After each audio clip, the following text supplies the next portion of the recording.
Aujourd'hui aussi nombreux pour cette conférence débat qui est consacrée aux maladies invisibles. Et je voulais juste dire en préambule, vous raconter un petit peu l'histoire de ce projet, puisque c'est Virginie Zagorian-Clavet qui est venue l'année dernière me trouver en me disant qu'elle avait à la fois publié un livre qui se trouve là.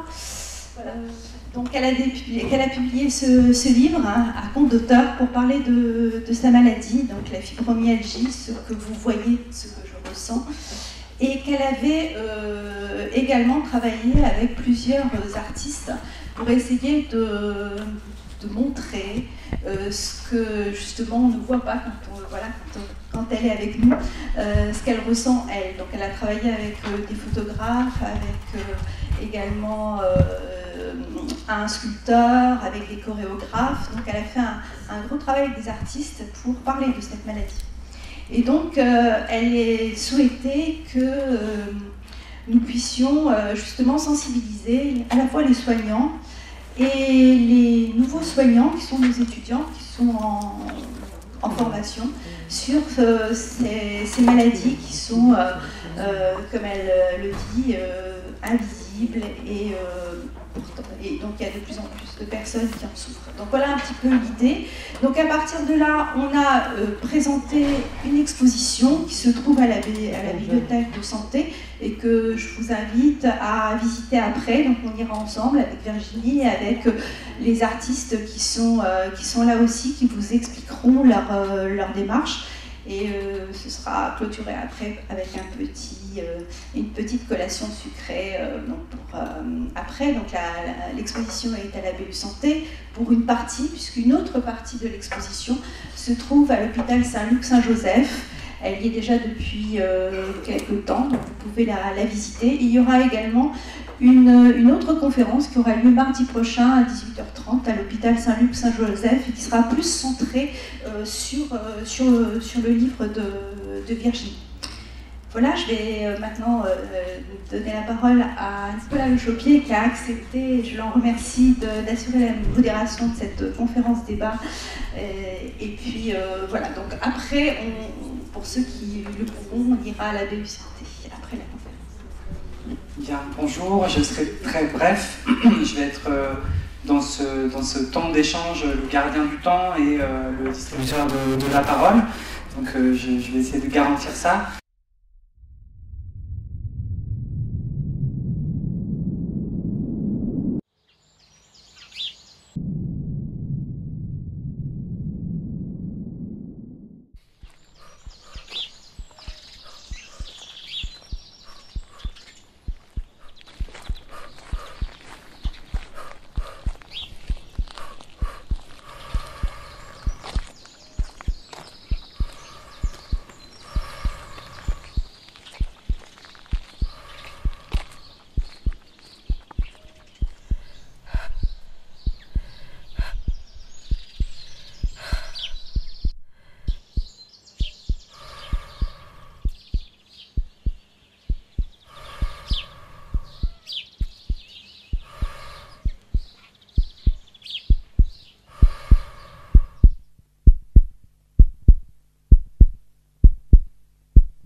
La fibromyalgie est un ensemble de symptômes très douloureux qui provoquent une grande fatigue et des troubles du sommeil.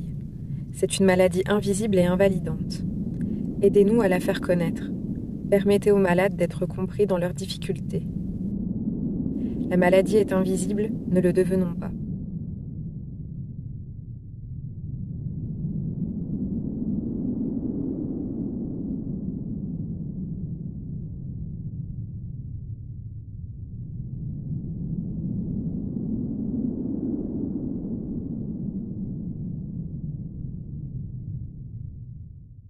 Je m'appelle Virginie Zakarian-Clavé, j'ai 37 ans. Je suis mariée et j'ai 2 enfants. Je souffre d'une fibromyalgie depuis 11 ans. Aujourd'hui, j'ai la chance de pouvoir échanger avec vous. Je dis une chance, car depuis 2016, je m'investis pour faire connaître la maladie au plus grand nombre. Pendant longtemps, je n'arrivais pas à en parler. Je minimisais sa violence, car je ne trouvais personne capable de l'entendre et de la comprendre. J'ai écrit un livre, et cet acte libérateur m'a donné cette volonté d'aider les autres à être mieux compris. Mon souhait, en venant ici aujourd'hui, est que les médecins que vous serez demain prendront en charge les personnes qui souffrent avec autant de respect et de soutien qu'elles méritent, et que les malades présents ici se sentent compris et légitimes. Je vais vous partager de mon parcours de patiente et ainsi vous permettre d'avoir une vue d'ensemble entre la science, la théorie et la réalité.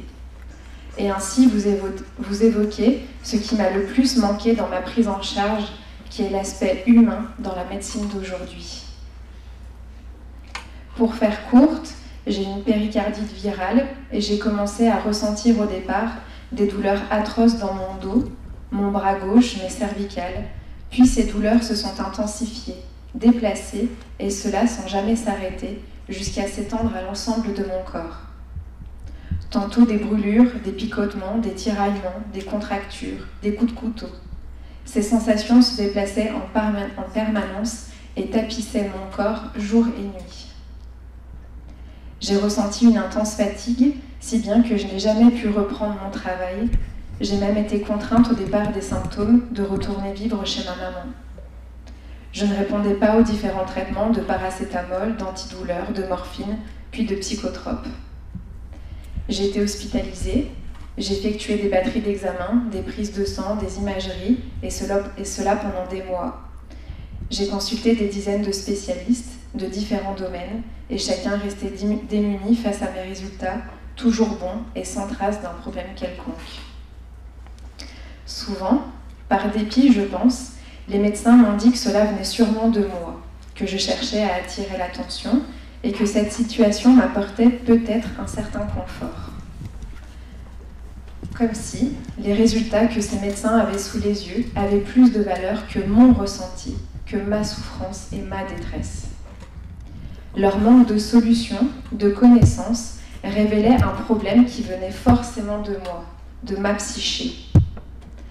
Ces consultations m'ont offert mes plus grandes colères et un profond sentiment d'injustice qui m'anime encore aujourd'hui. J'ai vécu des consultations très difficiles et parfois à la limite du tolérable. Un médecin a suggéré, en présence de ma maman, qu'un probable viol ou des attouchements dans mon enfance pourraient être à l'origine de ce mal. La plupart des médecins revenaient sur le divorce de mes parents ou une réaction à une précédente rupture, ou alors un besoin de reconnaissance. Aucun ne comprenait que jusqu'à décembre 2006, j'étais heureuse dans ma vie. Je vivais la vie d'une jeune femme de 26 ans, pleine de vie et d'envie, et non, je ne me rendais pas malade. Je souffrais réellement à en crever de l'intérieur. J'ai ressenti un profond manque d'écoute de cette souffrance et de ce mal invisible. Un manque de respect de ce que je vivais et de cet inconnu qui me dévastait. Ma parole a souvent été mise en doute et j'ai dû me battre chaque jour contre un mal à l'intérieur de moi et me battre pour me faire respecter des médecins dans ma douleur. J'ai eu la chance d'être accompagnée par mes parents, ma famille, qui n'ont jamais remis en question ma parole et m'ont soutenue pour faire valoir ma souffrance. 9 mois d'errance médicale, et un diagnostic tombe. Fibromyalgie sévère. 3 spécialistes le confirment. Tous m'ont rassuré, vous ne mourrez pas, mais vous souffrirez toute votre vie. Contre toute attente, je ressens un soulagement, car enfin on me donnait un diagnostic. Enfin, une étiquette venait confirmer aux yeux de tous que je n'étais pas folle. La société allait enfin me reconnaître et tout le monde me prendrait au sérieux. Mais la réalité fut bien plus difficile, car cette étiquette est chargée de tellement de méconnaissance, d'incompréhension, et de plus elle est invisible, que cela n'a pas solutionné mes difficultés. La preuve, je suis là face à vous aujourd'hui pour vous parler d'elle. En 2007, et hélas encore aujourd'hui, beaucoup de médecins étaient fibrosceptiques à cette probable maladie qui est reconnue par l'OMS depuis 1992, mais qui n'a seulement une fiche maladie à la sécurité sociale que depuis août 2017. D'ailleurs, les médecins ne s'accordent pas entre maladie ou syndrome, ce qui complique encore plus la reconnaissance du malade, qui lui souffre d'un mal invisible et invalidant, qui marque un avant et un après, une vie complètement différente. C'est une vraie perte d'identité. Il y a 11 ans, la fibromyalgie était diagnostiquée surtout à des femmes à partir de 50 ans.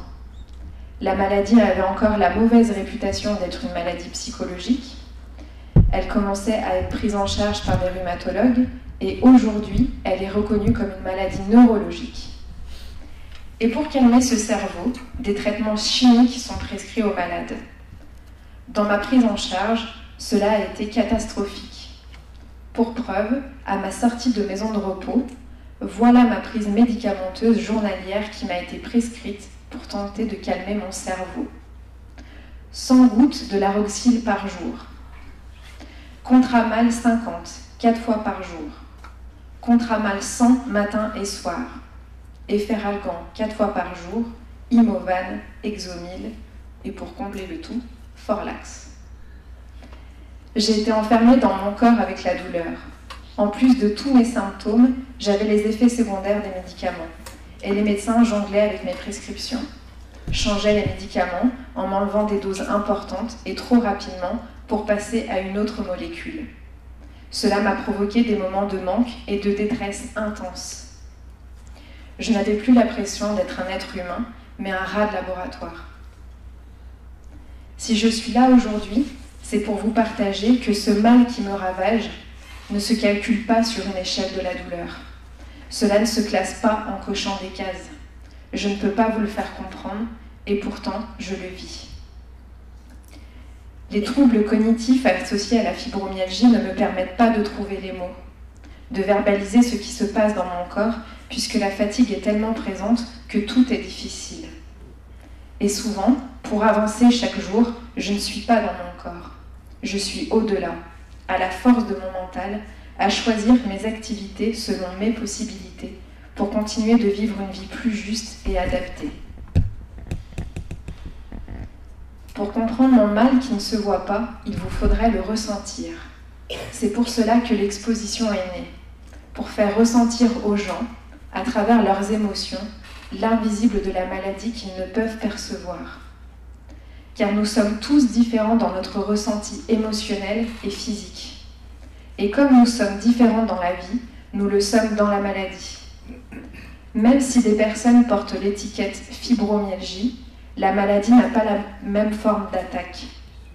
Son intrusion, sa violence, sa localisation, sa puissance et son ampleur est propre à chaque personne, et cela rend le travail des médecins encore plus difficile. Alors oui, la fibromyalgie est une maladie déroutante pour les médecins dont la vocation est de guérir les patients. Et il est difficile et inquiétant pour nous malades d'envisager un avenir de douleur permanente. Mais je crois qu'en remettant le patient comme acteur de son traitement, en lui offrant une prise en charge pluridisciplinaire avec des thérapies, des médecines alternatives qui lui correspondent, cela est plus respectueux et juste. Car les personnes qui souffrent de fibromyalgie sont des personnes qui souffrent de l'image de la personne qu'elles deviennent, de ce corps qui les abandonne, de cette intense fatigue qui les immobilise et accepter qu'elles ne seront plus la personne qu'elles étaient, mais une autre personne. Pas moins bien, mais différente. Et cela est une étape cruciale dans le chemin avec la maladie. La méditation m'a permis de trouver un lieu de rencontre avec mon corps, mes émotions, et de créer un espace avec cette étiquette qui me colle à la peau, mais qui n'est pas moi. J'ai pu m'offrir de la distance dont j'avais besoin pour trouver la force de regarder la vie au loin avec plus de paix et de joie, et de croire en mes capacités de m'offrir un avenir meilleur. Cet outil est le mien, et pour une autre personne, cela sera une approche différente, mais cela sera possible. Je vous remercie pour votre écoute. Je remercie Livia Rapatel et la faculté de m'avoir permis de venir à votre rencontre et de compléter cette conférence avec les œuvres d'artistes que je remercie infiniment. Car grâce à eux, tout le monde sera sensibilisé à la maladie invisible. Et elle le sera beaucoup moins. Et merci à la Fondation La Piscine de nous avoir permis d'imprimer ces œuvres. Pardon. Et je suis heureuse des médecins que vous serez demain. J'espère que vous garderez en vous le souvenir de ce partage. Et ainsi vous offrirez aux personnes qui souffrent l'écoute et le respect dont elles ont besoin. Et le mot de la fin sera pour toutes les personnes qui souffrent de ce mal invisible. Et vous partagez la devise de l'association Fibromagie. La maladie est invisible, ne le devenons pas. Merci.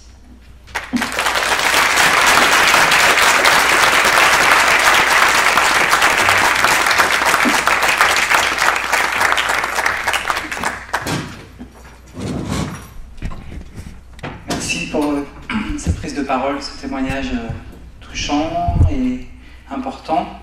Je vais donner la parole à Grégoire Cauzon qui va prendre la suite de ces présentations et je vous propose en fait d'écouter nos 3 intervenants avant d'entamer le dialogue avec la salle. Bien, bonjour à toutes et à tous, aussi bien aux patients, aux soignants et aux futurs soignants. Alors je vais essayer de brosser un petit panorama de ces maladies dites invisibles, comment les diagnostiquer et les soigner, car j'en vois un certain nombre tout au long de ma semaine. Alors, on va essayer de voir, donc de les définir, comment les reconnaître, quelles sont les hypothèses, et je vous donnerai essentiellement l'hypothèse immunologiste, puisque je suis immunologiste, et les traitements que je peux proposer à mes patients. Alors, définition et généralité, d'abord, définir la maladie. Pour le patient, on vient d'entendre, la maladie, c'est le ressenti de quelque chose qui ne va pas, d'un déséquilibre, d'un mal-être. Pour le médecin, la maladie, c'est un petit peu différent. C'est un déséquilibre de l'homéostasie de l'organisme, c'est-à-dire tout ce qui permet à l'organisme d'être à peu près en équilibre. Cet équilibre de l'organisme dépend de nombreuses choses. D'abord de facteurs constitutionnels, comme si on est grand ou petit, de facteurs génétiques, c'est tout ce qu'on appelle, nous, en médecine, la physiologie. Ça dépend de tout un tas d'apports extérieurs, que ce soit des apports par la respiration, l'air, l'alimentation, tout ce qui est nutriments, vitamines. Et puis il y a aussi tous ces apports extérieurs qui nous agressent. Alors ça peut être des toxiques, ça peut être des infections, bactéries, virus, parasites. Ça peut être des allergènes. En ce moment, il y a beaucoup de gens qui sont allergiques au pollen, parce qu'ils ont une réaction anormale au pollen. Ça peut être le stress, et le stress est un grand pourvoyeur de modification de notre physiologie. Et puis on a des agressions qui sont intérieures, et là on va se retrouver dans d'autres maladies comme le cancer, où on va avoir des cellules anormales qui se mettent à proliférer et qui vont donner donc une tumeur néoplasique, un cancer. Et puis il y a les maladies dites auto-immunes, où en fait l'organisme s'auto-agresse lui-même, en fait le système immunitaire qui est chargé normalement de nous défendre se met à agresser l'organisme et entraîne ce qu'on appelle une maladie auto-immune. Alors, normalement, notre organisme est en homéostasie à peu près relative, avec tous les facteurs environnementaux que je viens de dire, donc nutrition, hygiène, etc. Notre terrain génétique, la physiologie, notre terrain psychologique. Hein. On sait très bien que lorsqu'on est stressé, on va avoir la boule au ventre, on va moins bien dormir, on a tout un tas de choses qui vont s'enchaîner, et ça intervient. Et puis on va avoir tout un tas d'agresseurs, hein, dont je viens de parler, qui vont modifier en fait cet organisme en homéostasie et qui vont entraîner des modifications de la physiologie, et ces modifications vont se traduire par des signes cliniques, biologiques et paracliniques, ce qui va permettre souvent au médecin de faire un diagnostic. Et quand cet organisme est agressé, il va mettre en place ce qu'on appelle une réponse immune. Alors, deux types de réponses. Une réponse qui est innée, c'est l'inflammation qui survient très rapidement, dans les secondes qui surviennent après l'agression, et qui vont stimuler en fait le système immunitaire dit spécifique. On va avoir une immunité spécifique avec les anticorps par exemple, qui vont permettre de guérir. Alors la réponse immune à l'inflammation, elle va entraîner des modifications physiologiques. Lorsque vous avez la rougeole, que vous avez de la fièvre, en fait c'est simplement la réponse inflammatoire qui fait que vous êtes tout rouge et que vous avez de la fièvre. C'est la réponse inflammatoire qui entraîne ces modifications. C'est pas le virus lui-même qui entraîne les modifications, c'est la réponse inflammatoire. Normalement, si tout va bien, notre système immunitaire permet une guérison totale avec une mémoire, c'est-à-dire qu'une fois qu'on a vu le virus de la rougeole ou le vaccin, normalement, on sera totalement immunisé contre ce virus si on le retrouve. Dans un certain nombre de cas, la guérison peut se faire avec séquelles. Il peut y avoir une fibrose qui va entraîner en fait des lésions qui vont perdurer. Et puis dans certains cas, on va avoir en fait une maladie qui devient chronique, une inflammation qui devient chronique et qui va faire qu'en permanence, on va fabriquer ce qu'on appelle nous des cytokines de l'inflammation qui vont entraîner en permanence une modification physiologique et donc des symptômes. Normalement, si tout se passe bien, notre système immunitaire est en équilibre, avec ni trop fort ni pas assez fort. Quand il est trop fort, quand on a une réponse exagérée, on va avoir des maladies inflammatoires, de l'auto-immunité ou de l'allergie. C'est lorsque notre système immunitaire surréagit. Au contraire, quand il ne réagit pas assez fort, on va avoir des maladies infectieuses, des déficits immunitaires, voire des cancers. Alors l'art de la médecine, elle va essayer donc d'abord de recueillir les symptômes d'interrogatoire, les symptômes cliniques, biologiques et paracliniques.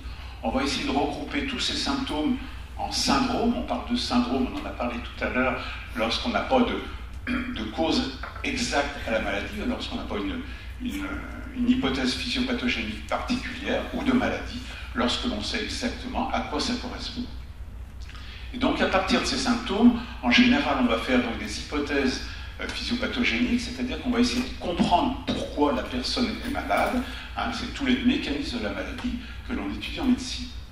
Et puis, normalement, l'art de la médecine, c'est d'essayer de rétablir l'homéostasie, donc avec des traitements, alors parfois des traitements très courts, des traitements allopathiques qui sont parfois, par exemple, je pense aux anti-TNF, les biothérapies qui actuellement sont utilisées dans certaines maladies inflammatoires, qui ont complètement transformé les patients qui étaient atteints, par exemple, de polyarthrite rhumatoïde ou de rectocolite hémorragique, et on essaie de les remettre à peu près à l'équilibre. Le problème, c'est que de temps en temps, nos traitements, ils sont un petit peu trop forts. Alors, l'étude en médecine, qu'est-ce qu'on va faire? On nous apprend surtout là maintenant ce qu'on appelle la médecine basée sur les évidences, l'évidence-based médecine, qui part qu'il faut d'abord apprendre la physiologie, il faut apprendre toutes les maladies que l'on connaît, les mécanismes de ces maladies, on apprend à faire un diagnostic, on apprend à les traiter. Cette médecine basée sur les évidences, elle sous-entend que les maladies soient bien définies, c'est-à-dire qu'elles ont été bien décrites, qu'on connaisse leur mécanisme, pourquoi les gens sont malades, et qu'on puisse mesurer un certain nombre de symptômes. On en arrive maintenant au sujet d'aujourd'hui, les maladies invisibles. Donc ce sont des maladies qui sont invisibles pour le médecin, mais non pour le patient, comme on vient de l'entendre, hein, c'est un ressenti.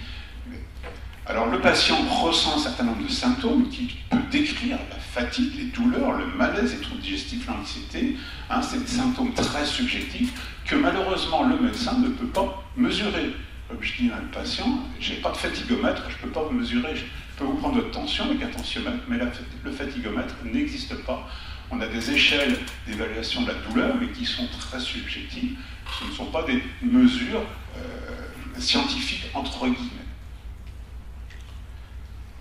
Alors, à partir de tous ces symptômes, donc on va pouvoir définir un syndrome.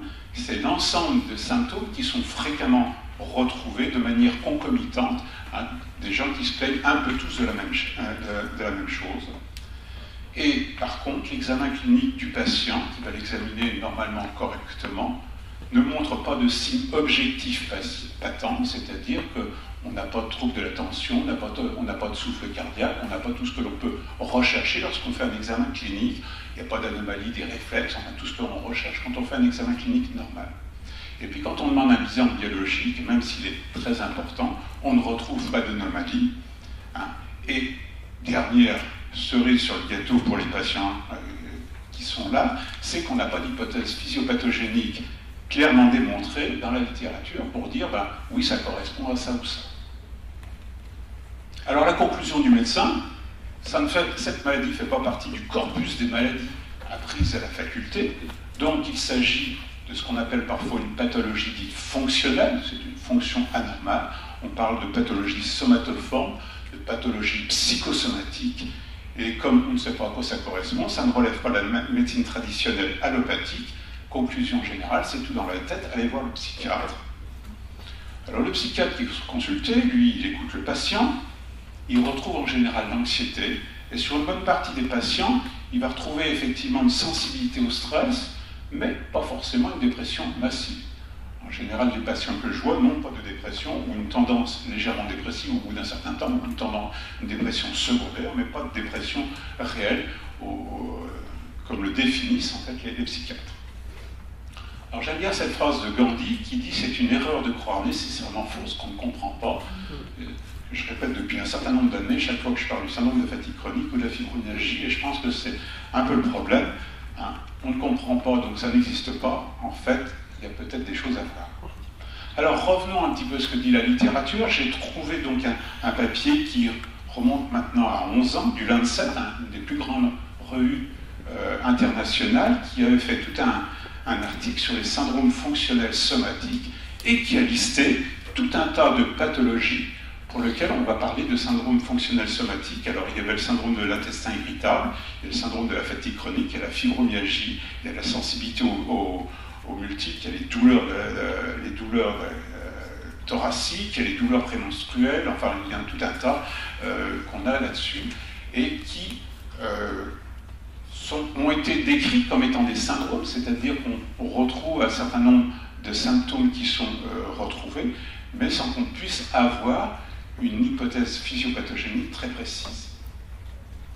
Quelques années auparavant, d'ailleurs 10 ans auparavant, il y avait eu dans une revue plutôt de médecine hypothétique un très joli tableau qui montrait qu'on retrouvait au centre de ces différentes pathologies la fibromyalgie et le syndrome de fatigue chronique qui peut arriver à toucher jusqu'à 2% de la population, et il retrouvait accroché à ce noyau central, en fait, tout un tas de maladies, donc les dysfonctions, la jonction maxillaire, la sensibilité aux chimiques, l'intestin irritable, les céphalées chroniques, tout ce que l'on voit en général dans ces pathologies dites fonctionnelles. Alors, je vais parler de 3 choses que je connais, parce que c'est celle que je connaissais le plus. Le syndrome de fatigue chronique. Le syndrome de fatigue chronique a été défini par plusieurs conférences de consensus. J'utilise beaucoup, je dirais la plus ancienne, parce que les autres me paraissent trop restrictives.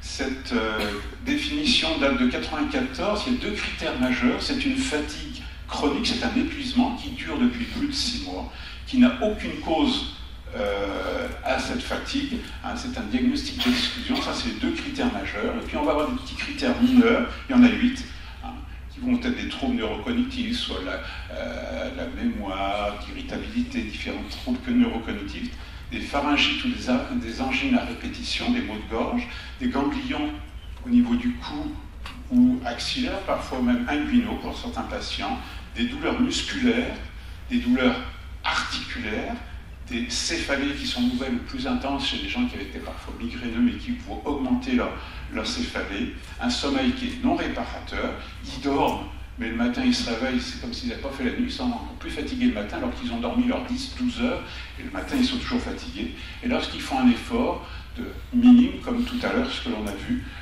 ils en ont pour 3 ou 4 jours à se remettre. Ça dure... Alors, comme autre symptôme, donc, dans les dernières définitions, il y a le malaise post-effort qui n'était pas ici, c'est le syndrome le SED, qui semble plus spécifique pour certains. C'est des patients qui font un effort modéré, qui peuvent faire l'effort, mais qui s'écroulent à la fin de l'effort, un petit peu ce qu'on a vu dans votre film tout à l'heure. C'est le syndrome de malaise post-effort qui est assez spécifique pour certains de syndrome de fatigue chronique. Alors ça touche, vous voyez, 0,5% de la population, c'est très féminin. On avait décrit dans les années 80 le syndrome des yuppies, il y a eu des épidémies au lac Tahoe aux États-Unis. En général, c'est un début brutal. On parle souvent de syndrome de fatigue chronique post-infectieux. Il y a un début, souvent un état pseudo-grippal, parfois avec de la fièvre, mais ça perdure.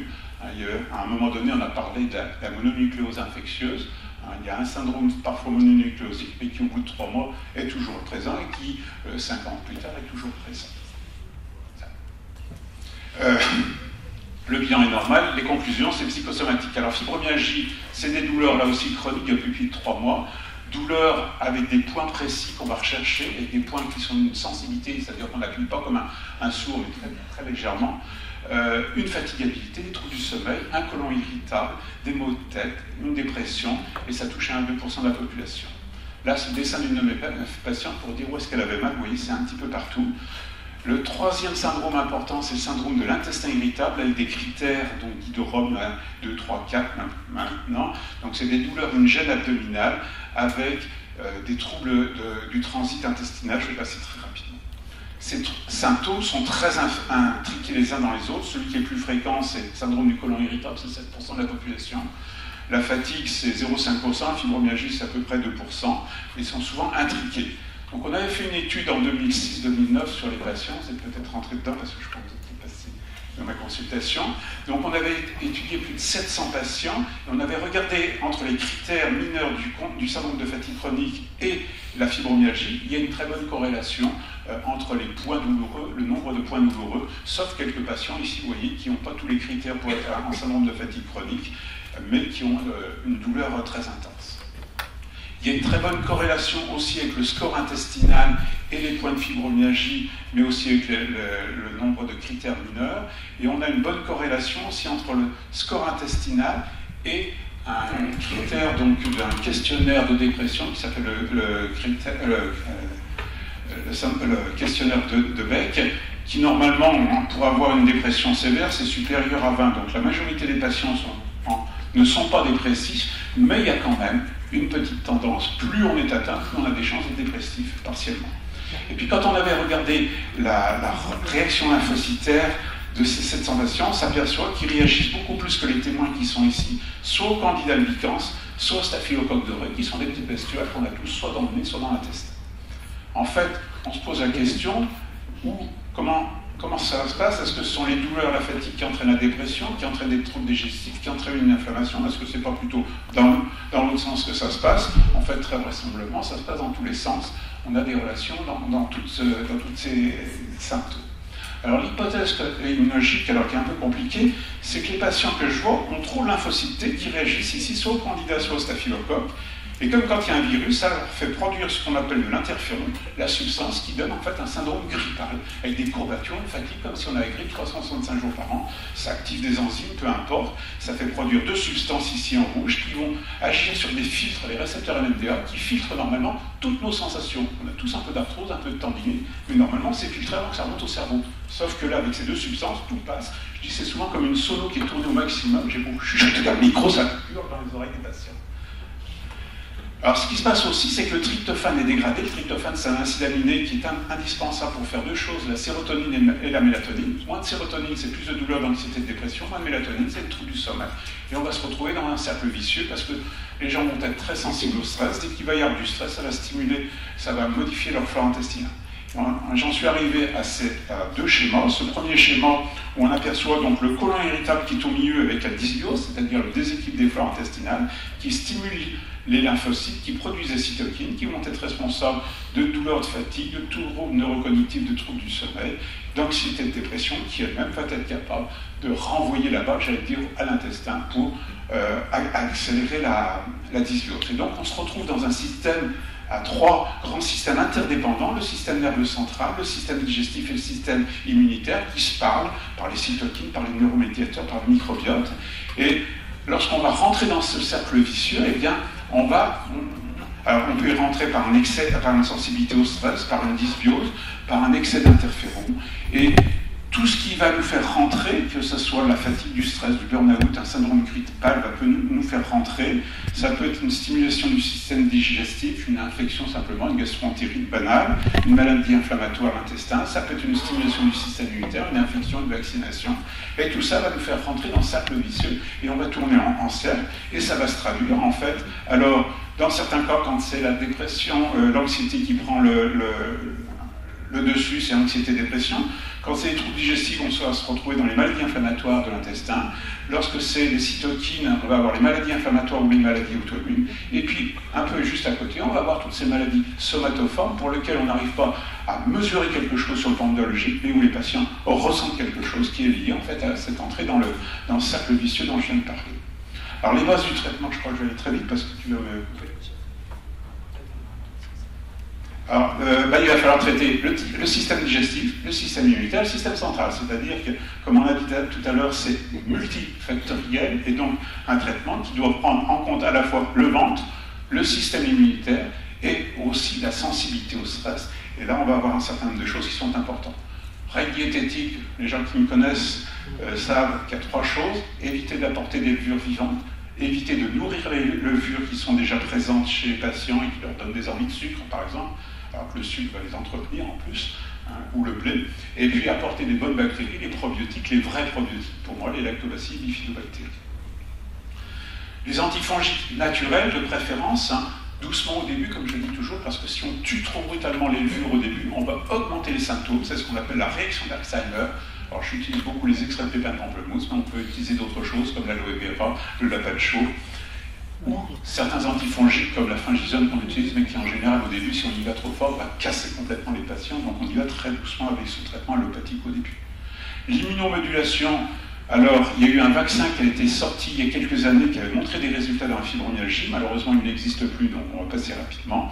Et on avait fait un essai avec le docteur Brunet il y a quelques années à Lyon, avec des dilutions d'homéopathie de Monilia, qui montre qu'on peut avoir soit une aggravation, soit une amélioration avec une dilution donnée. Et en général, quand les patients ont une aggravation, on trouve une dilution qu'ils améliorent en tâtonnant parfois pour trouver la bonne dilution. Enfin, on va essayer de traiter tout ce qui est très là-haut. Alors, on a parlé donc de traiter les troubles du sommeil. Il faut toujours faire attention qu'il n'y ait pas de syndrome d'apnée du sommeil. L'hygiène du sommeil est importante. J'aime pas beaucoup tous les endormisseurs dont on a parlé tout à l'heure, comme le zopiclone. Il vaut mieux des choses comme des tisanes, des choses qui vont éviter d'avoir des accoutumances qui se mettent en place. Et s'il y a un problème, il faut voir le spécialiste du sommeil. Traiter l'anxiété, il faut apprendre à gérer le stress. Il y a différentes techniques, yoga, tai chi, différentes choses. Les benzodiazépines anxiolytiques à éviter parce que là, il y a une dépendance très rapide. Il faut préférer les antihistaminiques, la Tarax. Et puis, il y a tout un tas de techniques qui fleurissent et qui sont intéressantes, comme l'hypnose ericksonienne, le MDR, le FT. Moi, ce que j'utilise beaucoup, c'est le revécu sensoriel, qui, normalement, en quelques minutes, permet aux gens de se libérer de peurs inconscientes, de peurs qui datent de notre début de vie, entre notre conception et l'âge de 2 ans, où le bébé qu'on a été a cru qu'il allait mourir, et il a gardé en fait de l'énergie qu'il avait mis en réserve. En conclusion, le traitement doit prendre en compte les différentes dimensions de la fatigue et ses causes. L'équilibre des flores digestives est pour moi un impératif absolu. Donc il faut privilégier les règles hygiéno-diététiques qui doivent devenir des habitudes et non un régime. Si c'est un régime, c'est sûr qu'on ne va pas arriver à le tenir, mais ce n'est pas toujours facile. On peut parfois rechercher des intolérances alimentaires dans les cas très réfractaires, mais en général, quand on traite la dysbiose, on améliore les patients. Et puis, il faut bien apprendre à gérer l'anxiété. Alors, quelques conclusions philosophiques. Est-ce que c'est une maladie psychosomatique, sous-entendu une maladie imaginaire, une maladie qui n'existe pas? Psychosomatique, si on pense que c'est de la pensée vers le corps, non. Je dirais que c'est plutôt somato-psychique, c'est le corps qui produit des cytokines qui vont entraîner en fait une anxiété ou une dépression. Hein. Quoique l'anxiété puisse augmenter la dysbiose et on peut se retrouver dans un cercle vicieux comme je vous l'ai dit. Donc, quand j'ai appris la médecine, jusqu'en 85, l'ulcère gastro-duodénal était une maladie psychosomatique qu'on a traitée par la chirurgie, par un certain nombre de choses, jusqu'à ce qu'on trouve que ce soit une maladie infectieuse et qu'on traite avec des antibiotiques. Une maladie imaginaire, oui. Oui, au sens littéral du terme, c'est-à-dire c'est une image douloureuse d'une lésion minime ou inexistante. Hein, c'est-à-dire, je vous ai dit, ce sont des stimuli qui sont faibles, mais qui ne sont plus filtrés. Donc là où la douleur est ressentie il y a peu ou pas de lésion, c'est la transmission du signal qui est anormale et qui donne dans le cerveau un ressenti, une image de la douleur, c'est ce qu'on appelle de l'allodynie. Une maladie qui n'existe pas, alors oui, pour un cartésien qui reconnaît que ce qu'il peut mesurer, je ne vois rien, donc ça n'existe pas. Je vous ai cité tout à l'heure la phrase de Gandhi qui disait que c'était une erreur de croire nécessairement fausse qu'on ne comprend pas. Et puis moi, je ne vous raconterai pas l'histoire de la puce, hein. Il y a des erreurs d'analyse. Hein. C'est le polytechnicien qui apprend une puce à sauter, il lui coupe une patte, 2 pattes, elle saute toujours, jusqu'à la 6e patte, elle ne saute plus. Conclusion du polytechnicien, quand on coupe la 6e patte, la puce est devenue sourde. Enfin, une dernière petite chose, Florence Nightingale, ça n'empêche pas des gens de faire des très très belles choses. Florence Nightingale est née le 12 mai 1820, donc vous voyez, il y a plus de bientôt 200 ans. Elle a vécu pratiquement 90 ans. Elle a été infirmière, une des premières infirmières militaires pendant la guerre de Crimée, aux grandes dames des militaires britanniques. Et elle est revenue de cette guerre de Crimée avec un syndrome de fatigue chronique ou fibromyalgique, sans doute après une brucellose, donc, qui était la fièvre de Crimée, chronique. Ça ne l'a pas empêché de fonder la première école de soins infirmiers en 1860, d'être anoblie et terminer sa vie à plus de 90 ans. Voilà.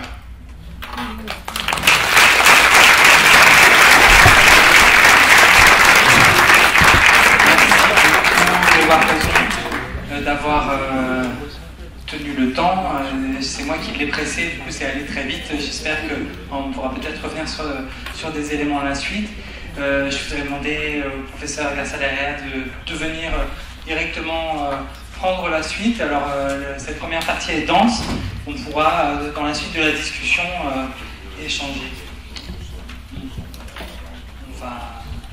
On va prendre des questions tous ensemble. Je demanderai peut-être aux intervenants après de revenir à la tribune dans le deuxième temps de cette rencontre.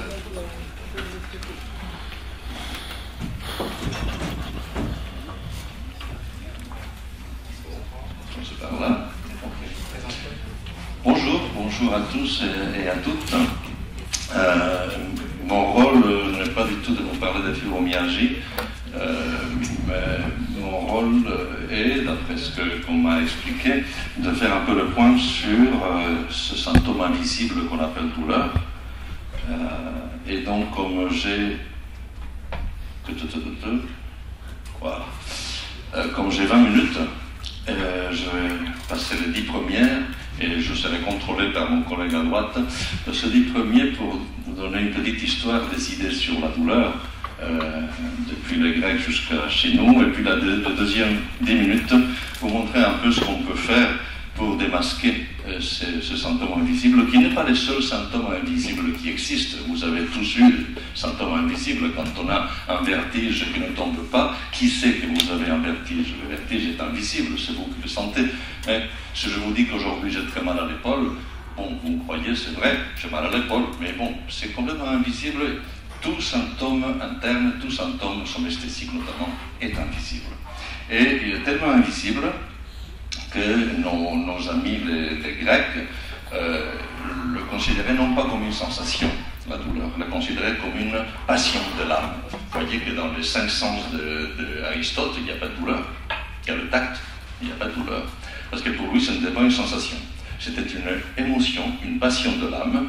Et cette notion de passion de l'âme a traversé les siècles, en tout cas dans le monde occidental. Il y avait toujours quelques médecins comme Galien qui disaient mais quand même ça fait mal, ça fait mal.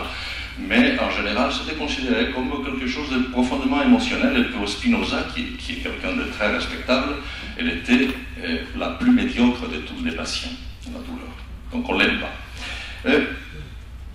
Le premier en Occident avoir mis le point sur le côté sensoriel de la douleur et, paradoxalement, M. Descartes.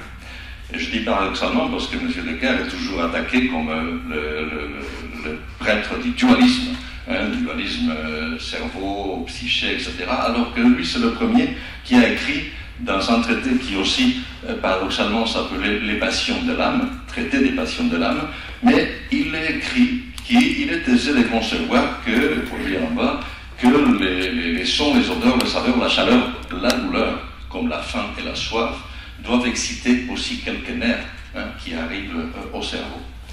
Et ça a été un tournant dans l'histoire, parce qu'à partir de ce moment-là, le siècle XVIII et XIX, tout a changé. C'est la sensation qui a commencé à prévaloir et l'émotion liée à la douleur a petit à petit disparu.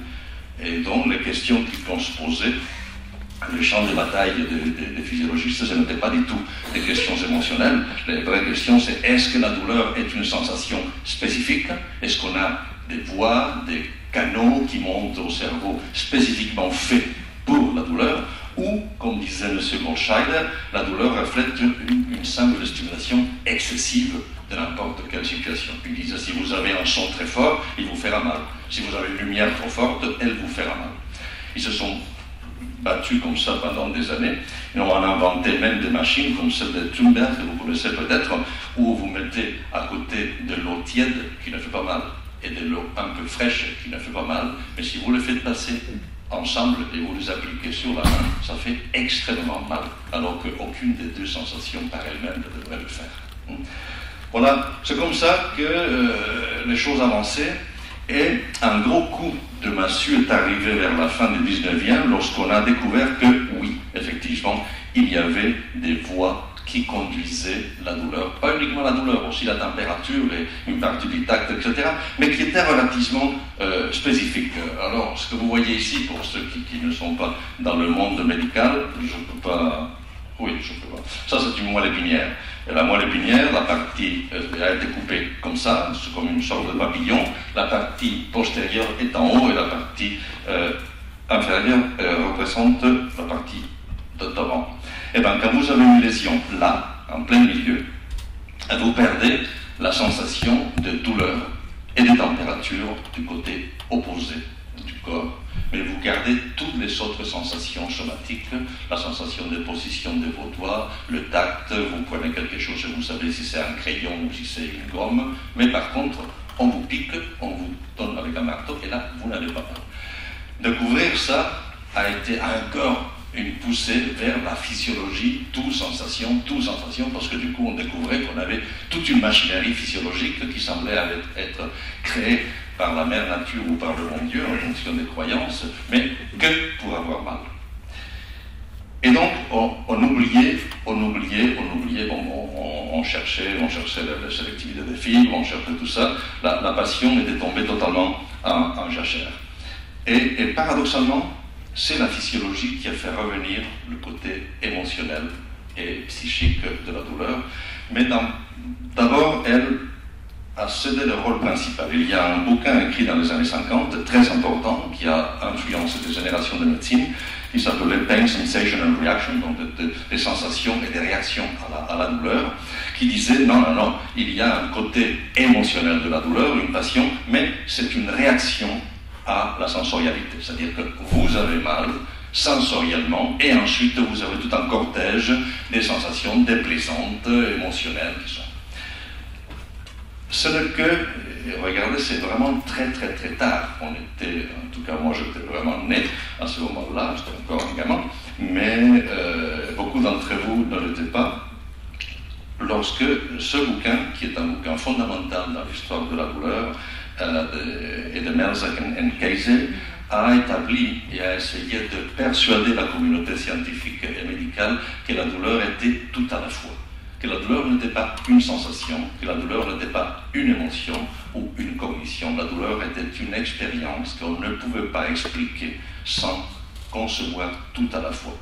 C'est-à-dire que quand vous avez une activation tissulaire ici, et on vous tape avec un marteau, ou le couvercle du piano se referme sur vos doigts, vous n'avez pas une sensation qui appelle une émotion. Vous avez immédiatement, en même temps, trois choses qui arrivent. C'est quelque chose de sensoriel, parce que vous savez que c'est la main et le pied qui fait mal.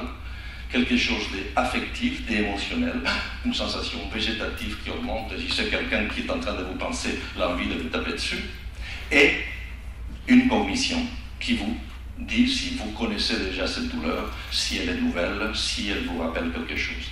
Ces trois aspects sont... Voilà. Et c'est le concept actuel de ce qu'on appelle douleur. Ça, c'est la définition officielle, on a des définitions pour tout. Hein. Donc, ça, c'est la définition officielle de la douleur, qui est... Vous remarquerez, le mot, c'est une expérience. On ne parle pas d'une sensation, c'est une expérience. Quelque chose de très complexe, qui est à la fois sensoriel, à la fois émotionnel, on ajoute aussi à la fois cognitive, et qui est motivé par une lésion tissulaire. Mais cette lésion tissulaire peut être réelle, donc on vous coupe avec un couteau, ou potentielle, c'est-à-dire qu'on vous pique avec une aiguille, mais ça ne saigne pas. Mais simplement, cette potentialité de lésion va vous créer déjà une sensation douloureuse.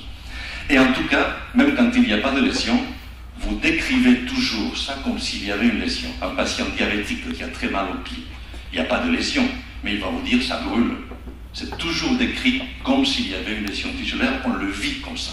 Okay. Bon, comment est-ce qu'on les étudie? On passera très rapidement, mais il y a globalement 3 ou 4 façons d'activer ces régions. Une, c'est ce qu'on appelle l'imagerie fonctionnelle. L'imagerie fonctionnelle, essentiellement, c'est ce qu'on appelle le PET scan, qui est fondé sur l'injection d'isotopes qui vont à des régions cérébrales particulières, et que lorsque vous appliquez une douleur, vous arrivez à capter où est-ce que les isotopes se baladent, qui vous disent quelles sont les régions qui s'intéressent à votre stimulation.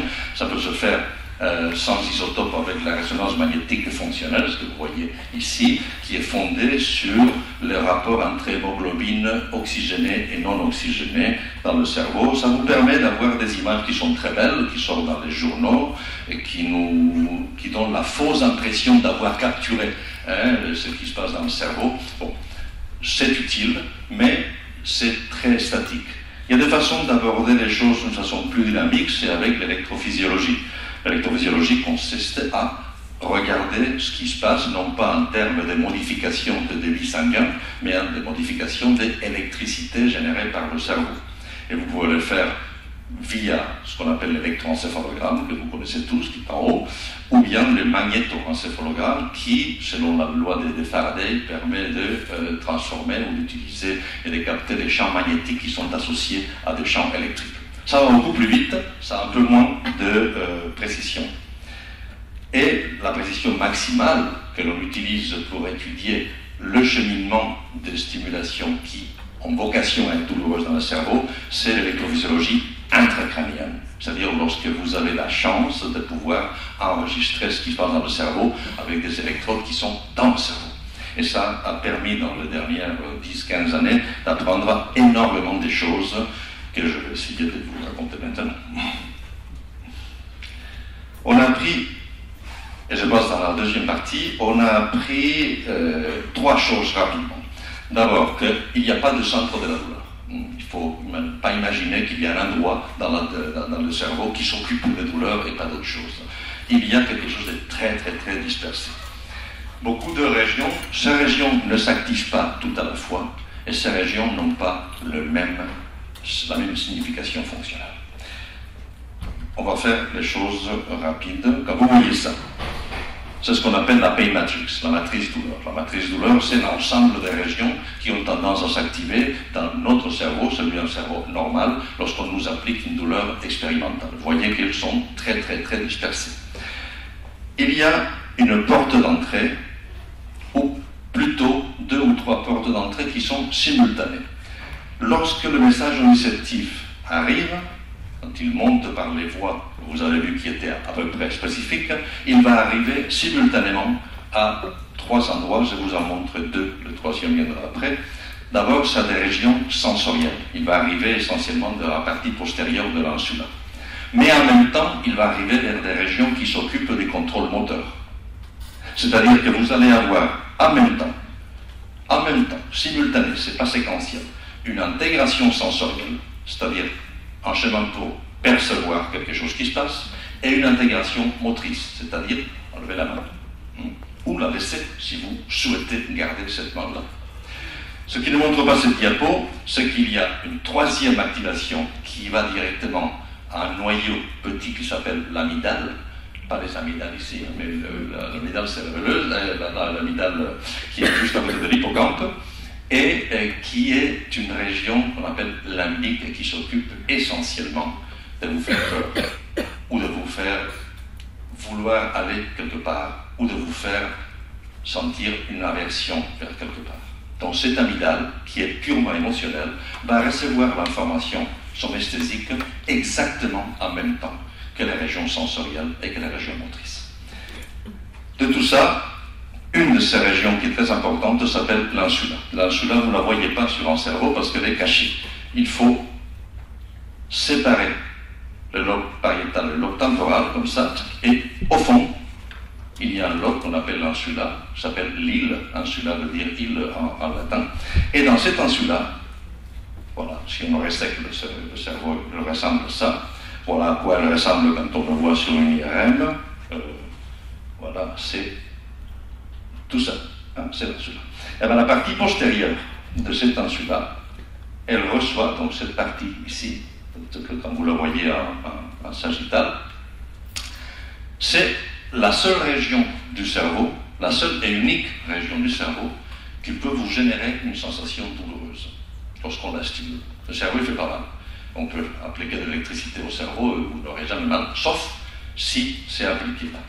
On va voir un exemple, regardez parce que ça passe très vite. C'est un patient qui a une électrode appliquée dans l'insula postérieure et qui va être stimulé à 2 milliamps. Hop. À 2 milliampères. On stimule. Voilà. C'est une douleur qui n'a pas quasiment des composantes émotionnelles. Elle est purement sensorielle. Cette région de l'insula postérieure est aussi la seule qui est capable de vous générer des crises épileptiques. Regardez l'expression de cette personne-là. Il est en train d'avoir une crise épileptique qui se manifeste exclusivement par une douleur.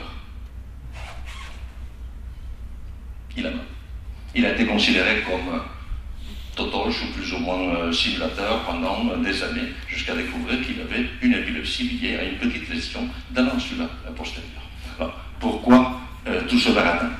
Tout ce baratin pour vous dire qu'il y a une logique à tout ça. Hein. Vous rentrez dans certains endroits, si vous activez les endroits qui reçoivent l'information sensorielle nociceptive, vous pouvez évoquer une douleur, non pas parce que les douleurs soient contenues dans l'insula postérieure, parce qu'on peut passer là. Non pas, ne faites pas la même erreur que beaucoup de neurologues qui disent puisque c'est comme ça, ça veut dire que la douleur est dans l'insula postérieure. Non, l'insula postérieure est un tunnel, une sorte de vestibule qui va donner lieu à quelque chose de terriblement complexe, mais il s'active à côté d'autre chose. Si on coupe à ce moment-là, si on coupe le film, lorsque la stimulation est arrivée à l'insula postérieure, à l'amygdale et au gyrus angulaire, on reste dans la nociception. Donc nociception n'est pas douleur. Nociception vient du latin nocere, le verbe nocere qui veut dire faire mal, et le nerf capere qui veut dire prendre. Donc ce sont des régions qui sont là pour capter, pour prendre des stimulus qui ont la destinée de vous faire mal, disons. Mais si on arrête là, ça c'est un patient dans le coma qui a reçu des stimulations somesthésiques qui auraient été douloureuses chez quelqu'un de réveillé. Il a une activation de son insula postérieure, il a une activation de son amygdale, il y a une activation de son gyrus angulaire, dans les 3 régions qui reçoivent, mais après c'est bloqué, lui il n'a pas mal, il a une nociception. Pour avoir mal, il faut que le reste du cerveau soit avisé de ça. Et c'est là où vous obtenez cette magnifique pain matrix tellement disséminée. Donc il y a une logique, d'abord l'entrée, vous avez capté l'information, mais vous n'y êtes pas consciente, et pour devenir conscient, il faut que cette information aille dans d'autres endroits, ce qu'on appelle des réseaux de second ordre, qui vont vous donner le contrôle cognitif sur la douleur, le contrôle végétatif, la mémorisation et surtout la perception consciente de cette douleur. Sans ça, vous n'êtes pas conscient d'avoir. Alors pourquoi tout ça? Pourquoi insister là-dessus? Pour deux raisons. La première, parce que souvent, et souvent dans le contexte de la fibromyalgie aussi, on a une tendance à opposer ce qui est d'ordre supérieur, cognitif, psychique, psychologique, et ce qui est d'ordre inférieur. Si on me dit que c'est psychologique, c'est que je suis fou ou je suis folle, donc je retire. C'est pas vrai. La douleur comporte également tout ça. La deuxième raison, c'est parce que toutes ces régions qui sont des troisième ordre, qui sont très complexes, ne sont pas spécifiques de la douleur. Elles vont s'activer aussi par beaucoup d'autres choses, y compris par des choses agréables, par une émotion positive, par une mémorisation sympathique. Tout ça va les activer. Et c'est la combinaison de ces activations de troisième ordre qui donne du sens et de la conscience. Et ce qui vient d'en bas, parce que le cerveau d'en haut, il sait aussi ce qui vient d'en bas, c'est cette conjonction qui va créer cette expérience particulière qui, dans le cas d'une stimulation somesthésique nociceptive, donnera lieu à une douleur. Donc, voilà un peu le schéma global que l'on utilise maintenant pour concevoir comment la douleur se construit dans le cerveau. On parle souvent de texte, contexte, subtexte. Le texte, c'est les voies, les choses qui sont spécifiques de la douleur. Système spinothalamique, ça pour ceux qui sont dans le contexte médical, vous savez bien, système spinoparapathio-amygdalien, tout cela. Ça arrive et ensuite il va être traduit vers une matrice de deuxième ordre qui va vous donner l'accès à la conscience, une amplification, un contrôle cognitif, des tas de choses que vous pouvez faire avec cette information et qui va la moduler. Et ce qui est intéressant, c'est qu'une fois que vous avez cette première impression douloureuse, il y a encore des régions dans le cerveau qui vous permettent de changer tout ça. Une matrice du troisième ordre qui dépend de vos croyances, par exemple, de vos attentes. Il a été prouvé que la simple vision d'une image de la Vierge était capable de diminuer la douleur perçue par des catholiques pratiquants, alors qu'elle n'était pas pour des athées convaincus. Donc, vos croyances qui sont aussi intégrées dans le cerveau, c'est pas ici que ça se passe, c'est là-dedans. Hein.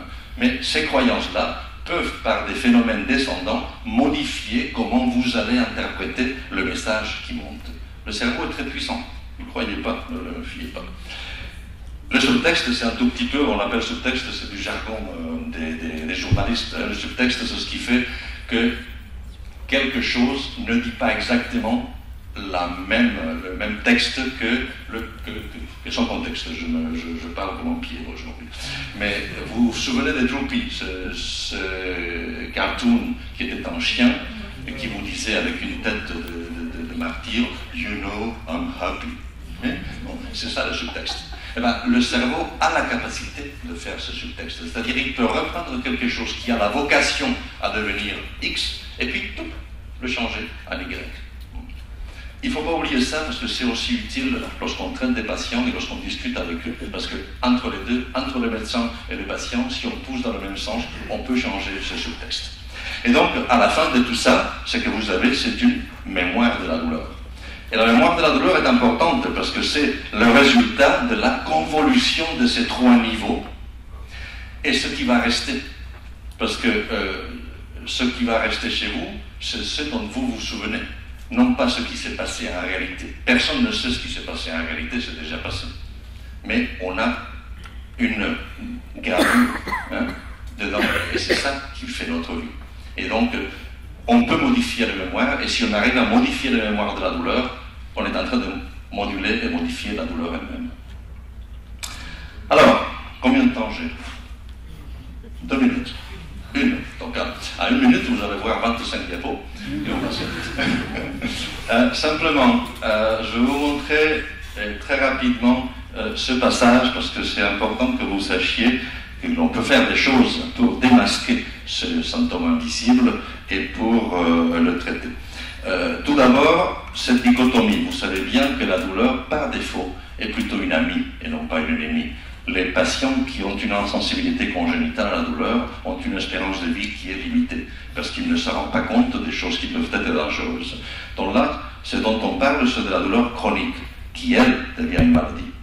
Et la douleur chronique, on la classifie globalement en nociceptive, neuropathique, qui est en rouge, parce que c'est celle qui m'intéresse le plus personnellement, et qui est la plus difficile à traiter, et puis dysfonctionnelle, qui est celle dont professeur Cozon vous en a parlé, qui correspond à toute une série d'atteintes qui peuvent être très douloureuses et très désagréables, mais qui n'ont pas la caractéristique de la douleur neuropathique, qui est d'avoir une lésion des voies qui monte.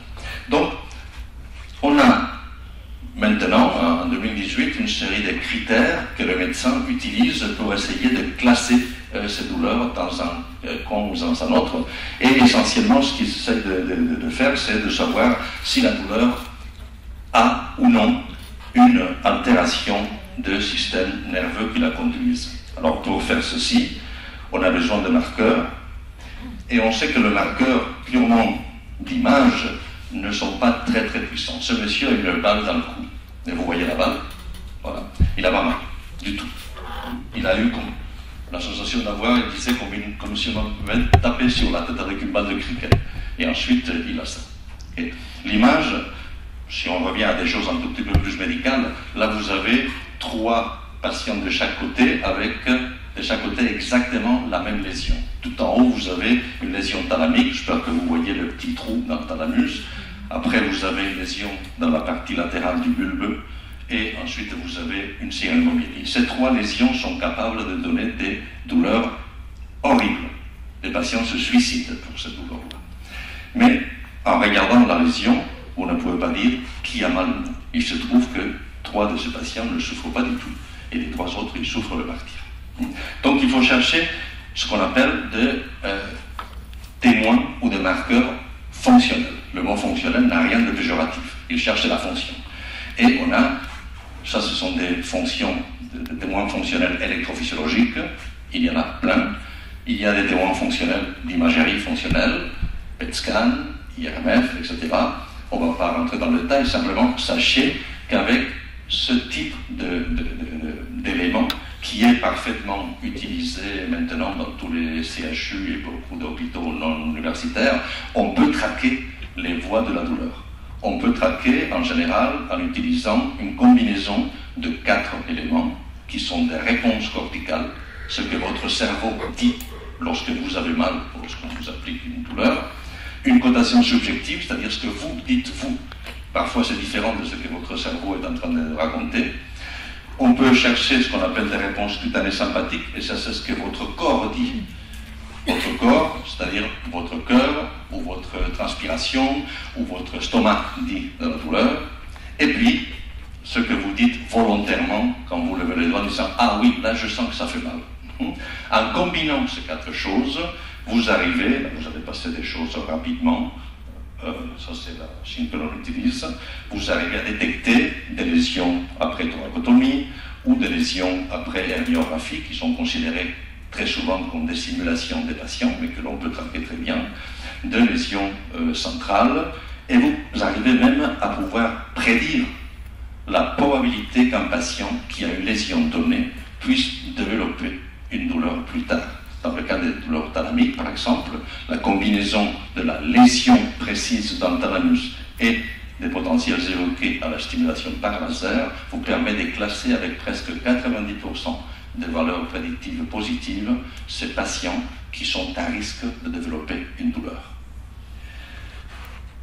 Le corps répond aussi, c'est-à-dire quand vous avez mal, vous avez une tendance à dilater votre pupille, à accélérer votre cœur, à changer votre pression. Donc c'est autant des choses que l'on peut utiliser pour donner un caractère objectif à la douleur. Regardez comment la réponse de votre transpiration augmente au fur et à mesure qu'une stimulation devient de plus en plus piquante. Là, elle fait pas mal. La suivante va faire mal. Hop. Ça, c'est une mesure parfaitement objective de votre réaction de éveil phasique à une stimulation douloureuse. Donc il est beaucoup plus possible de faire ceci un objectif que ce que nous font parfois croire des gourous de la douleur.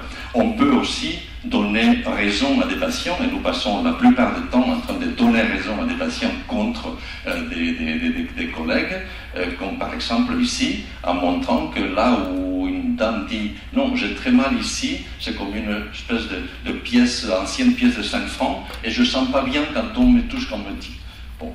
Après quelques mois, parfois quelques années de navigation médicale, vous pouvez parfaitement, avec une stimulation du bon côté, ce qui est marqué en haut, et qui donne lieu à une réaction végétative parce que ça pique, et ensuite, quand vous stimulez là où elle dit « non, là je ne sens pas bien », et bien vous stimulez, elle ne voit rien, ça se passe derrière, et elle n'a pas de réaction sympathique.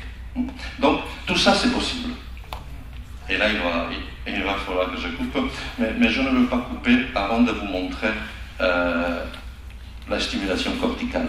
La stimulation corticale, c'est une des avenues.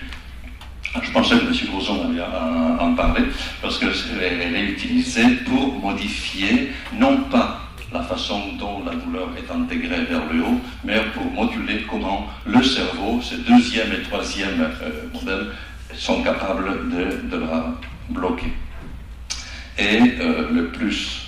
Alors c'est compliqué parce qu'il faut du monde, il faut une IRM, il faut savoir exactement où est-ce que vous stimulez, mais le plus important, et c'est avec cela que je finirai, c'est que certaines techniques dérivées de celles-ci peuvent désormais être appliquées au domicile du patient. Et ce sont des techniques qui sont fondées sur la position d'un casque. Au lieu de devoir stimuler de loin et chercher avec une IRM où vous stimulez, vous plaquez un casque que le patient peut apprendre à mettre lui-même.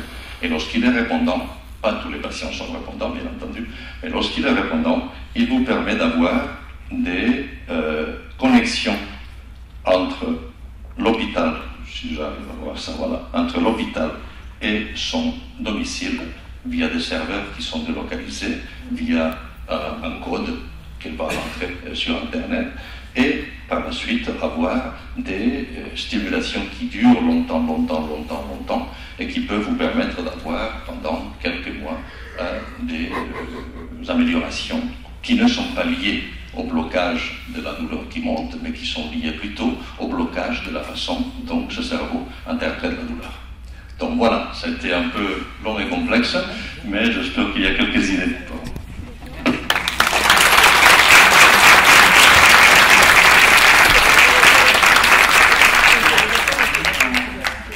Donc, merci beaucoup pour ces exposés vraiment passionnants. On a vu que ces maladies invisibles, elles supposaient ou elles impliquaient que l'on visibilise la vie des malades qui sont concernés. Donc, je vais vous demander, M. Cozon, professeur Larrea, de rejoindre la tribune pour un échange, si vous voulez revenir peut-être à la tribune. On a vu que ces maladies invisibles, elles pouvaient avoir une approche biographique. On a écouté l'histoire d'une personne malade et qui d'ailleurs est à l'origine de cette rencontre. On a vu que ces malades ils pouvaient être reconnus dans une clinique et que peut-être même que finalement ces maladies n'étaient pas si invisibles que ça à l'œil des scientifiques. Et donc je crois qu'on a des exposés qui sont très complémentaires. On a quelques minutes pour discuter ensemble. La parole est ouverte. Je vous demanderai s'il vous plaît de dire quelques mots sur qui vous êtes avant de prendre la parole. Est-ce que quelqu'un veut prendre la parole? Donc je vais prendre les tours de parole. Madame d'abord, monsieur ensuite. Et ce que je vous propose, c'est d'avoir plusieurs interventions dans la salle avant d'avoir la réaction de nos intervenants. Donc moi, je m'appelle Nicole, j'ai 63 ans, ça fait 7 ans que je suis en retraite. J'ai été diagnostiquée fibromyalgique en 2013 par le docteur Cozon, après un an d'errance médicale et de passage en clinique psy. Et donc j'ai eu beaucoup de traitements aussi d'antidépresseurs, je me suis reconnue dans le témoignage de Virginie. Et je voudrais dire que depuis 2 ans, je suis en rémission complète. Voilà. Donc je ne prends plus d'antidépresseurs, plus d'antalgiques. Je suis toujours les conseils du docteur Cozon au niveau de l'alimentation. j'ai apporté aussi d'autres choses à mon quotidien. Je fais du Qigong régulièrement. J'ai trouvé ma voie spirituelle, donc je pratique beaucoup la méditation. Et dans 15 jours, je pars au Ladakh. Voilà, donc c'était une note positive pour tous les patients qui souffrent. Donc je ne peux pas dire ce qui m'a sorti de là, mais je crois quand même que c'est moi qui ai cherché au fond de moi la force de m'en sortir aussi. Alors, merci beaucoup pour cette note très positive et cet espoir qui s'offre. Monsieur avait demandé la parole, excusez-moi, dans l'ordre des demandes de prise de parole.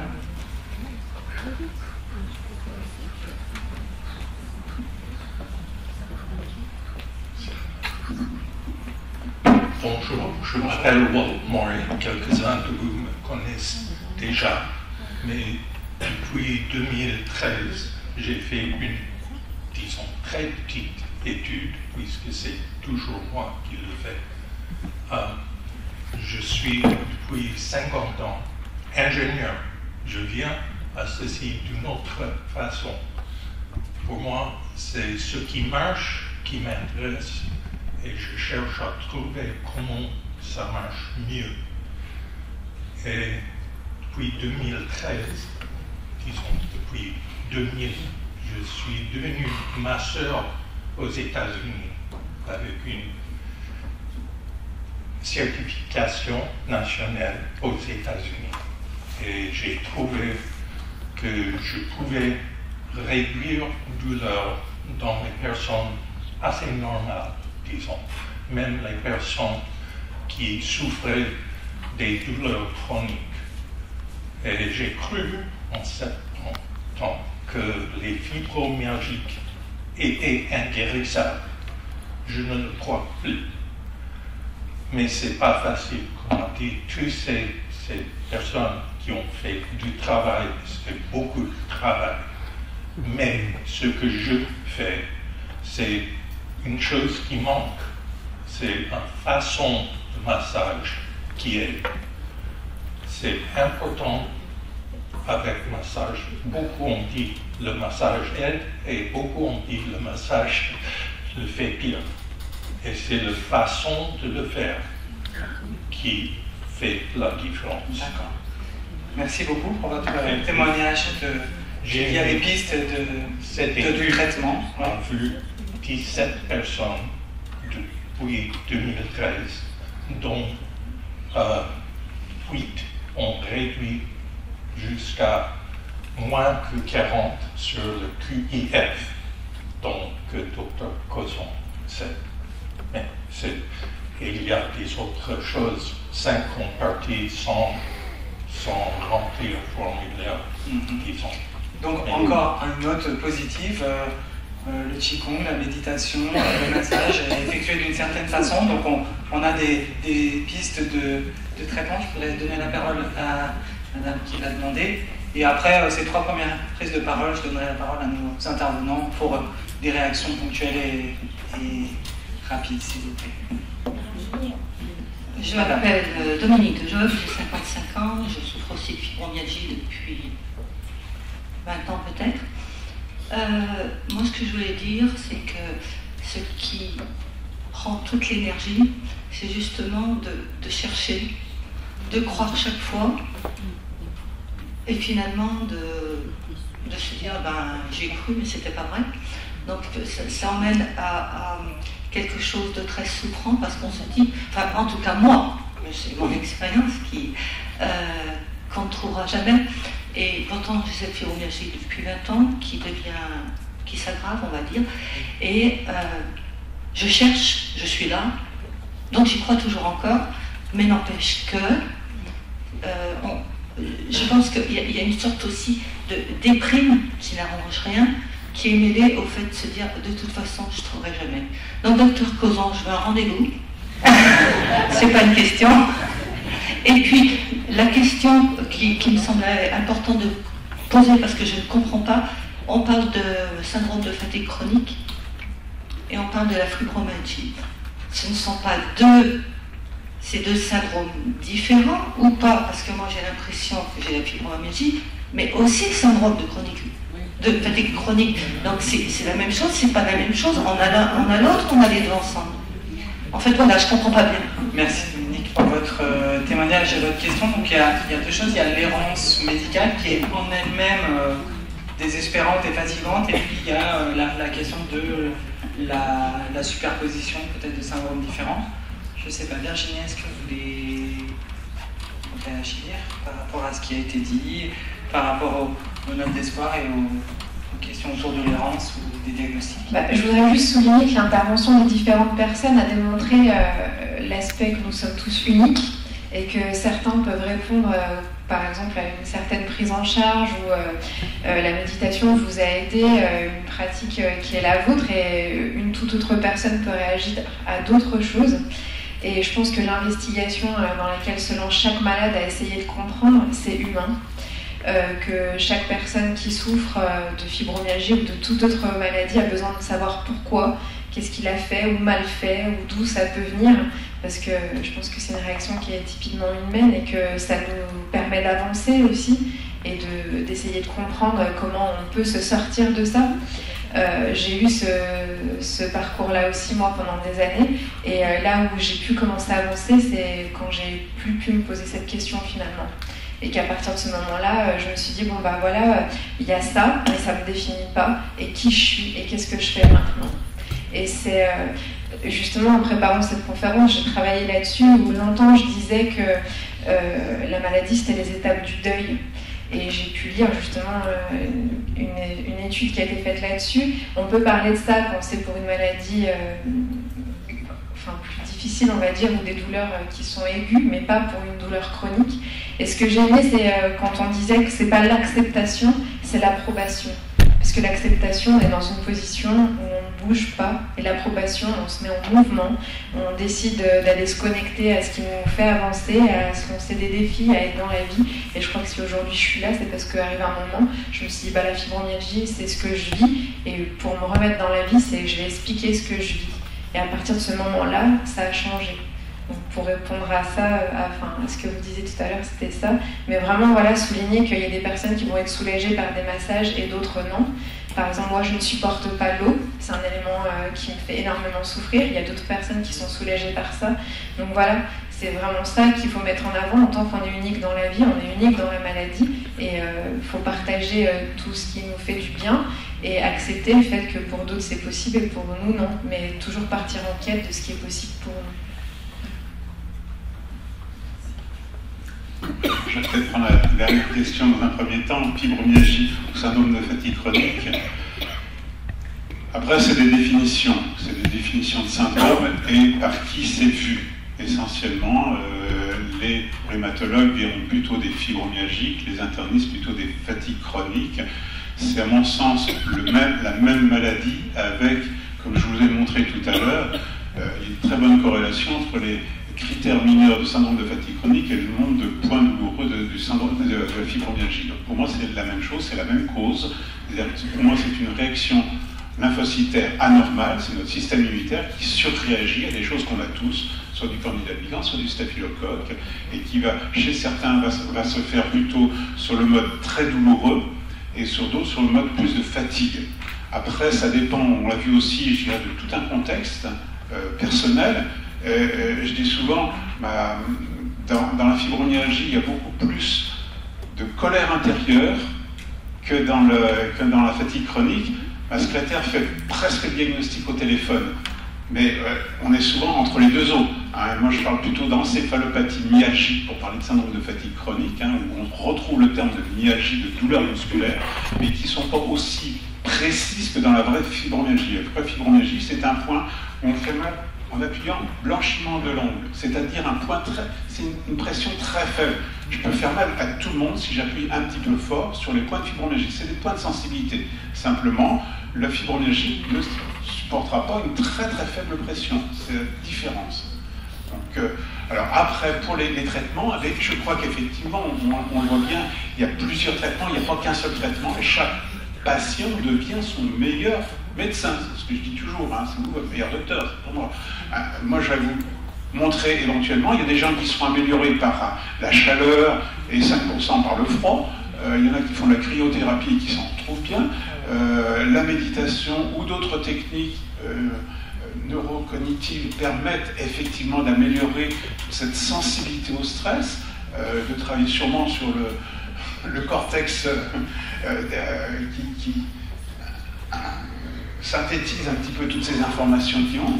Il y en a d'autres, ce sont les massages, avec la chaleur qu'apportent les massages. C'est vraiment très variable. Dans les choses pour moi indispensables, c'est l'intestin. Mais bon, je suis peut-être très orienté, hein, mais je n'ai pas vu de patient qui s'améliorait sans amélioration au minimum au départ l'intestin.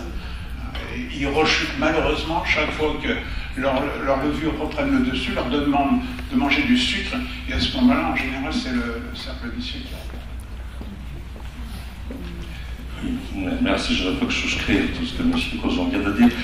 Donc, je sauterai sur l'autre partie qui est restée sans parole, qui est l'efficacité de soi-même pour améliorer. Et ça nous fait revenir à la notion de douleur dysfonctionnelle. Pourquoi on appelle ça dysfonctionnel? C'est parce que c'est plutôt la fonction que le hardware, si vous voyez dire. Si c'était un ordinateur, c'est le soft et non pas le hard qui est en train de changer. L'intérêt d'une dysfonction, c'est qu'elle peut toujours revenir. Quand vous avez un trou dans le thalamus, ce trou restera là. Quand vous avez une maladie dysfonctionnelle, même si elle est extrêmement pénible, extrêmement douloureuse, ça peut être la douleur d'un patient parkinsonien qui ont aussi des douleurs qui ressemblent fortement à celles de la fibromyalgie, une fatigue chronique, tout cela est amenable par une évolution. Et comme les mécanismes sont multiples, comme disait M. Cozon, les façons de revenir peuvent être aussi multiples et non univoques. Et cette distinction nous mène à la distinction psyché-soma, aux influences que les deux peuvent avoir. Bien sûr que vous pouvez devenir déprimé à cause d'une douleur chronique, mais il est aussi vrai que votre état de dépression va augmenter votre douleur. Il ne faut pas voir les choses dans un seul sens, mais dans les deux. Et très souvent, je dirais trop souvent et malheureusement, le patient qui a une de ces maladies très invisibles et qui a une itinérance médicale a horreur qu'on lui parle de psyché.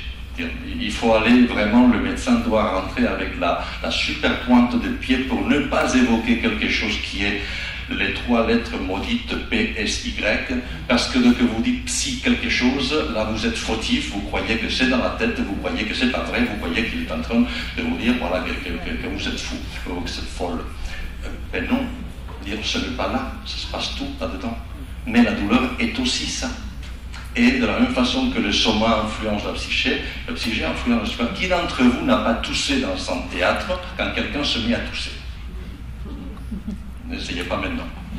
Mais l'intérêt, c'est pas ça. L'intérêt, c'est quand on vous pose la question de pourquoi vous toussez, vous n'allez pas dire c'est parce que quelqu'un a toussé, vous ne l'avez même pas entendu. Vous dites non, ça me racle la gorge. Donc on génère des symptômes physiques par ça. Qui n'a pas eu mal au ventre avant un examen? Ou une bonne diarrhée parfois. C'est un symptôme parfaitement physique qui est déclenché par quelque chose qui est parfaitement émotionnel, parfaitement psychique. Les gens qui ont un psoriasis, ils sont des flambées de psoriasis dans des moments de stress. Et c'est quelque chose, il y a des changements de couleur, des structures de la peau. Donc, on s'influence dans les deux sens. Et donc, il ne faut pas non plus, quand un médecin qui est en train de vous croire, parce que vous avez mal, et il croit que vous avez mal, mais quand il est en train d'essayer de naviguer dans votre vie, pour savoir s'il s'est passé quelque chose qui est un point de déclenchement, eh ben, il ne faut pas lui en vouloir, parce que lui, il sait que les choses sont bidirectionnelles. La seule chose importante, c'est de savoir que vous ne mentez pas, que quand on dit j'ai mal, par défaut, c'est j'ai mal, et vous avez mal, et je vous crois. Après, on va voir pourquoi.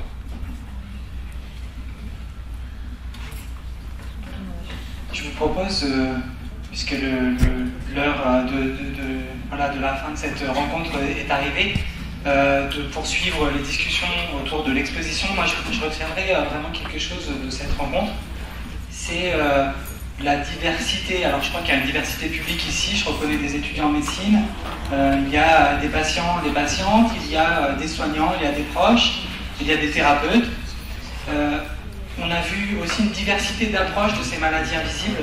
Et je voudrais souligner l'importance de l'art dans l'accès à cette expérience qui est difficilement dissible, et on le voit aussi dans les difficultés de communication entre soignants et soignés, que peut-être en changeant de point de vue, en faisant un pas de côté, on arrive à peut-être saisir mieux la complexité de cette expérience des douleurs chroniques. Je voudrais également, je retiens la place des patients à la fois pour mieux connaître, peut-être mieux faire valoir ces pathologies qui avaient été négligées jusqu'à présent, la place des patients aussi pour trouver peut-être, et on l'espère, la façon de faire face à ces douleurs et de vivre avec, on l'espère plutôt même de vivre sans, mais le mieux possible. Et donc, je crois que moi je retiens vraiment l'importance des initiatives des patients. Et je voudrais dire que dans cette faculté, notamment, dans cette université Lyon 1, faculté de médecine Lyon-Est, les patients sont bienvenus et participent de plus en plus aux enseignements et à la formation des professionnels de santé. Et je crois que cette rencontre de ce midi en était aussi un témoignage. Je voudrais remercier. Je voudrais juste rajouter, justement, dans le rôle des patients, il y a un film que j'encourage tous les étudiants de médecine à voir, et même les patients, mais il est parfois un peu difficile. Il s'appelle Unrest. Il a été filmé donc aux États-Unis par une femme qui est atteinte de syndrome de fatigue chronique grave, sévère, mais qui nous donne bien une bonne idée de ce que c'est que cette pathologie. Alors heureusement, tous les patients ne sont pas comme cette personne, mais on voit bien, c'est auto-filmé pratiquement et en faisant beaucoup de choses. J'encourage effectivement, on la trouve sur Vimeo, un très bon film. Excusez-moi, est-ce que vous pouvez écrire Unrest, N-R-E-S-T. Le 18 juin aux Beaux-Arts, il y aura également, je ne pense pas, mais en écoutant Unrest, un anthropologue américain qui a suivi des patients douloureux chroniques pendant 1 à 2 ans dans leur vie quotidienne, et en essayant de capter du point de vue non médical, mais vraiment anthropologique, comment la vie change, comment on adapte sa vie à sa maladie, ou comment on adapte sa maladie à sa vie. C'est quelqu'un d'assez connu qui va faire 2 conférences à Lyon, et ça vaut peut-être la peine pour certains d'entre vous d'aller l'écouter. C'est un lundi, 18 juin, à 6h l'après-midi, je pense que c'est au musée de Beaux-Arts. Oui. Merci donc à vous trois pour vos interventions. Merci à Nicolas d'avoir assuré la modération. Et donc, comme on l'a dit, on vous invite à donc aller à la BU Santé qui se trouve dans le bâtiment central à Rockefeller pour visiter l'exposition.